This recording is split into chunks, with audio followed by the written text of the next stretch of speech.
Bonsoir chers auditeurs et chères auditrices de notre web radio R212. Ce soir, nous avons le plaisir de partager avec vous les réflexions de Nisrine Jawadi, chroniqueuse de l'ODJ, dans un article captivant intitulé Manger des fruits en dessert, pas si bonne idée que ça? Voici cet article retranscrit en podcast pour vous. Bonne écoute.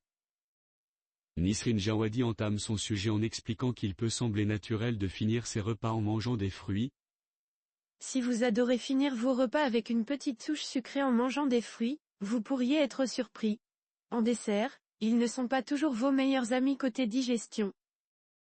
Notre journaliste poursuit en affirmant que les fruits restent des alliés santé incontournables ainsi. Des fruits, oui, mais pas après les repas.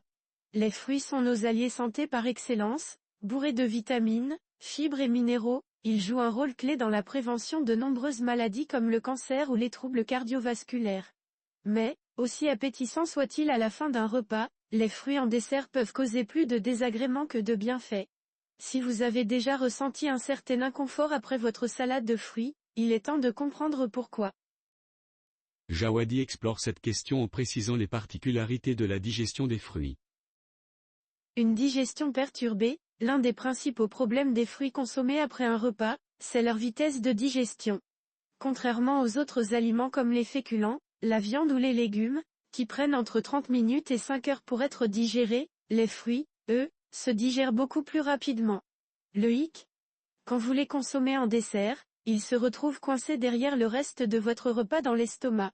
Résultat, les fruits commencent à fermenter, générant des gaz et de l'alcool, ce qui peut provoquer ballonnement, flatulence et même brûlure d'estomac. En plus de ça, la fermentation ralentit l'absorption des nutriments essentiels, comme les vitamines, ce qui réduit les bénéfices que vous pourriez tirer de ces aliments. Bref, manger un fruit après le repas, c'est comme freiner volontairement les bienfaits que vous recherchez en le consommant. Notre chroniqueur approfondit sa réflexion en expliquant que la consommation de fruits en dessert peut être particulièrement problématique pour ceux ayant un système digestif sensible ou souffrant du syndrome du côlon irritable en disant des effets néfastes sur la digestion. Vous vous demandez pourquoi votre estomac proteste après un dessert fruité?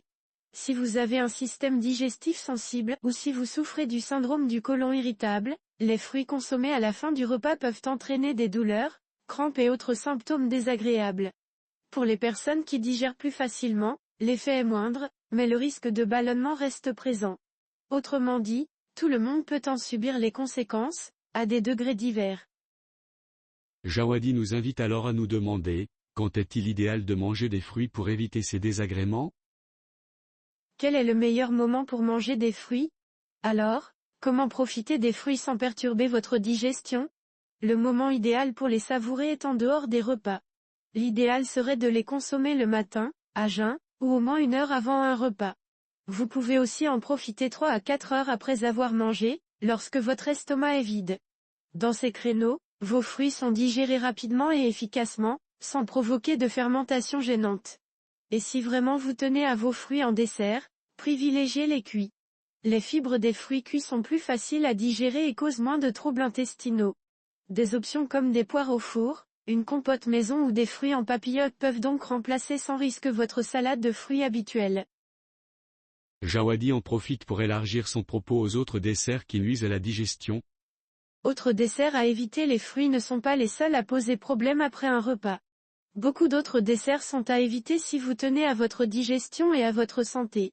Les pâtisseries industrielles, riches en sucre et en graisses saturées, ainsi que les beignets, viennoiseries ou encore les barres chocolatées ultra transformées augmentent le risque de pic de glycémie, de prise de poids, et peuvent même favoriser des maladies chroniques comme le diabète ou les troubles cardiovasculaires. Jawadi enrichit son discours en proposant des alternatives plus saines en disant si vous cherchez une alternative plus saine, optez pour des desserts plus légers, un yaourt nature, grec ou kéfir, accompagné de quelques noix, une compote de fruits sans sucre ajouté ou même un carré de chocolat noir à 70% de cacao ou plus. Ces options sont non seulement délicieuses, mais elles ont aussi l'avantage de vous apporter des nutriments bénéfiques sans excès de sucre. L'auteur termine en suggérant des idées créatives pour un dessert original et sain. Pour un dessert original et sain, essayez aussi un pudding aux graines de chia, riche en fibres et en oméga 3, ou un flan au lait de coco, sucré naturellement et facile à digérer. Même une mousse légère au chocolat noir et à l'aquafaba, cet ingrédient étonnant fait à partir de l'eau de cuisson des pois chiches, vous offrira un dessert gourmand sans alourdir votre digestion. Chers auditeurs de la web radio R212, merci d'avoir été à l'écoute de ce podcast et de partager avec nous ce moment d'échange et de découverte. Votre présence et votre fidélité sont notre plus belle récompense. Nous vous donnons rendez-vous très bientôt pour un nouveau podcast. Avec toute notre gratitude, l'équipe de R212.